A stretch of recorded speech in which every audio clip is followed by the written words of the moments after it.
IPL Sunrisers ഹൈദരാബാദിനെതിരെ Chennai super കിങ്സിന് തോൽവി. ഹൈദരാബാദിന്റെ വിജയം 5 വിക്കറ്റിന്. ചെന്നൈ ഉയർത്തിയ 155 റൺസ് വിജയലക്ഷ്യം 19ാം ഓവറിൽ മറികടന്നു. ചെന്നൈ ചെപ്പോക്ക് സ്റ്റേഡിയത്തിൽ നിന്ന് മുഹമ്മദ് റഹീസ് ചേരുന്നുണ്ട്. റഹീസ്, ചെന്നൈ ആരാധകർക്ക് നിരാശയാണ്, തുടർച്ചയായ തോൽവി, അതും നാണംകെട്ട തോൽവികൾ ഇങ്ങനെ തുടരെ ഉണ്ടാകുന്നു. കളി കാണാനെത്തുന്നവർക്ക് ഒരു ആഹ്ലാദിക്കാൻ ഒരു വകയും ചെന്നൈ സമ്മാനിക്കുന്നില്ലല്ലോ.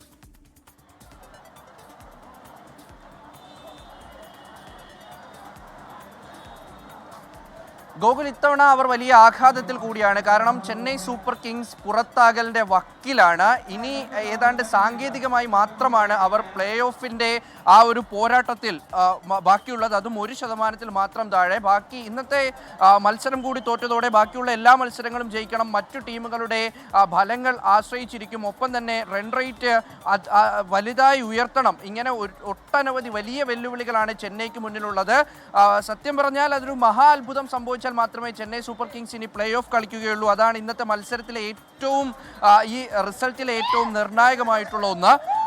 ഇന്ന് ടോസ് നഷ്ടപ്പെട്ട് ആദ്യം ചെന്നൈ ബാറ്റിങ്ങിന് ഇറങ്ങുകയായിരുന്നു. 154 റൺസ് എന്ന താരതമ്യേന ചെറിയ സ്കോർ മാത്രമാണ് ചെന്നൈ നേടിയത്. പതിവിൽ നിന്നും വിപരീതമായി ഇന്ന് പവർ പ്ലേയിൽ കുറച്ചുകൂടിയൊക്കെ ഉണർന്നു കളിക്കുന്ന ചെന്നൈ കണ്ടു. പക്ഷേ 12ാം ഓവറിൽ 100 റൺസ് കടന്ന ചെന്നൈ ആകെ നേടിയത് 154 റൺസ് മാത്രം. അതിൽ യുവതാരങ്ങളായ ആയുഷ് മാത്രയും ഒപ്പം ഡെവാൾ ബ്രവിസും നേടിയ റൺസ് കൊണ്ട് മാത്രമാണ് ചെന്നൈ സൂപ്പർ കിങ്സ് 150 റൺസ് കടന്നത്. മറുപടി ബാറ്റിങ്ങിനിറങ്ങിയ ഹൈദരാബാദ് വലിയ ആധികാരിക ജയമല്ല നേടിയത്. പക്ഷേ അവരെ സംബന്ധിച്ചിടത്തോളം ജയം അനിവാര്യം തന്നെയായിരുന്നു. അങ്ങനെ അവർ ബാറ്റ് എടുത്തു. അവർ ടീമിൽ വരുത്തിയ മാറ്റങ്ങളൊക്കെയും അതിനിർണായകമായി. അങ്ങനെ 5 വിക്കറ്റ് നഷ്ടത്തിലാണ് ചെന്നൈ സൂപ്പർ കിങ്സിനെ സൺറൈസേഴ്സ് ഹൈദരാബാദ് തോൽപ്പിച്ചിരിക്കുന്നത്. ഇപ്പോൾ 9 മത്സരങ്ങളിൽ 7 തോറ്റ ചെന്നൈക്ക് ആകെയുള്ളത് 4 പോയിന്റ് മാത്രമാണ്. പോയിന്റ് പട്ടികയിൽ 10ാം സ്ഥാനത്ത്.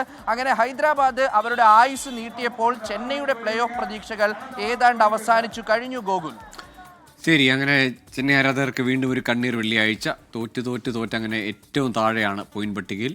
ഇനി പ്ലേ ഓഫ് എന്നൊരു സാധ്യത അങ്ങനെ ആഗ്രഹിക്കാൻ പോലും ആവുമോ എന്ന് ചെന്നൈ ആരാധകർക്ക് സംശയമാണ്. മുഹമ്മദ് റഹീസാണ് വിവരങ്ങൾ നൽകിയത്.